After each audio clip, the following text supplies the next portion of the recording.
ഇന്ന് ഞാൻ സ്കൂൾ വിട്ട് വന്നിട്ട് ഞാനും എൻ്റെ അനിയനും അമ്മയും അച്ഛനും എല്ലാവരും കൂടി ഒന്ന് വെറുതെ നടക്കാൻ ഇറങ്ങിയതാണ് കേട്ടോ. ഞങ്ങളുടെ ഇപ്പോൾ നടന്ന് അമ്പലത്തിൻ്റെ അവിടെ എത്തിയിട്ടുണ്ട്. അപ്പോൾ കുറേ എന്താ പറയുക, നമ്മളെ ക്രാഫ്റ്റിനൊക്കെ പറ്റിയ കുഞ്ഞി കായുണ്ടാ ഇങ്ങനത്തെ ഇലയൊക്കെ ഉണ്ട് കേട്ടോ. അപ്പോൾ ഞാൻ ഇങ്ങനെ നടക്കും, ഇങ്ങനെ വീടെടുത്തോടെ നടക്കുന്നൊരു സുഖമല്ലേ. അപ്പോൾ ഫ്രണ്ട്സ്, എനിക്ക് ഇവിടുന്ന് ഇങ്ങനത്തെ ഒരു കായ കിട്ടിയിട്ടുണ്ട്. ഇത് നമുക്ക് എന്തെങ്കിലും ക്രാഫ്റ്റിനൊക്കെ യൂസ് ചെയ്യാം. ഇതാണ് സംഭവം.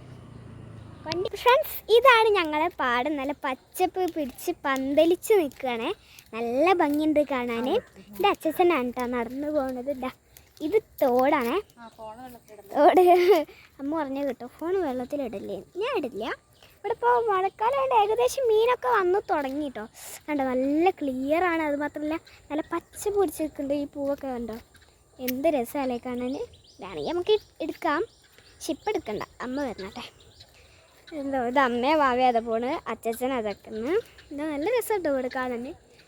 അതാണ് ഞങ്ങളെ ഭരണിക്കോട്ട ശ്രീ ഭഗവതി അങ്ങനെ എന്തോ ആണ്, ഞാൻ മറന്നുപോയി, ഒരു ക്ഷേത്രം. ഞങ്ങളെപ്പോഴും അവിടെയൊക്കെ ആയിട്ട് പോയിട്ട് കണ്ടോ. അത് താമരേൻ്റെ ഇലയാണ്.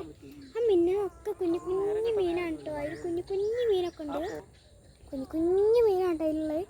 കാണുമ്പം കൂടില്ല, പക്ഷെ കുഞ്ഞു മീനൊക്കെ ഉണ്ട്. നല്ല രസം കേട്ടോ. കുളവാഴേൻ്റെ ഇല എന്താ പച്ച പിടിച്ചിരിക്കണേ. പാടം തോട്. ഇതൊക്കെ നല്ല ഇഷ്ടമായിട്ടോ. ഈ മരം നല്ല രസമാണ്. ഈ ഒരു റോസ് പൂവുണ്ട്. അങ്ങനെ റോസ് പൂ തന്നെയല്ലേ അമ്മ? വയലറ്റാ?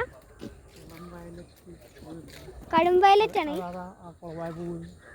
അതാ കുളവാഴപ്പൂവ്. ഇതേ കണ്ടില്ലേ, ഈ കുളവാഴപ്പൂവിനെ പോലത്തെ ഈ പൂവിനെ പോലത്തെ ഒരു പൂവാണിതാ ഈ ഒരു മരത്തിലുണ്ടാവാം. ഇല്ലില്ല, എനിക്ക് ഈ മരം നല്ല ഇഷ്ടമായിട്ടോ. കാരണം അങ്ങനത്തെ കളറുള്ള ഇതുണ്ടാവുന്നതുകൊണ്ടാണ്. അപ്പം നിൽക്കുക. അപ്പോൾ ഫ്രണ്ട്സ്, ഞങ്ങളിതേ പാടത്തൊക്കെ പോയി വന്നു. ഞാൻ കുളിച്ച് മാറ്റി ഞാൻ പഠിക്കാതിരിക്കുകയാണ്. അപ്പോൾ പുതിയൊരു വീഡിയോ ആയിട്ട് വരാം. അതുവരെ എല്ലാവർക്കും ബൈ ബൈ.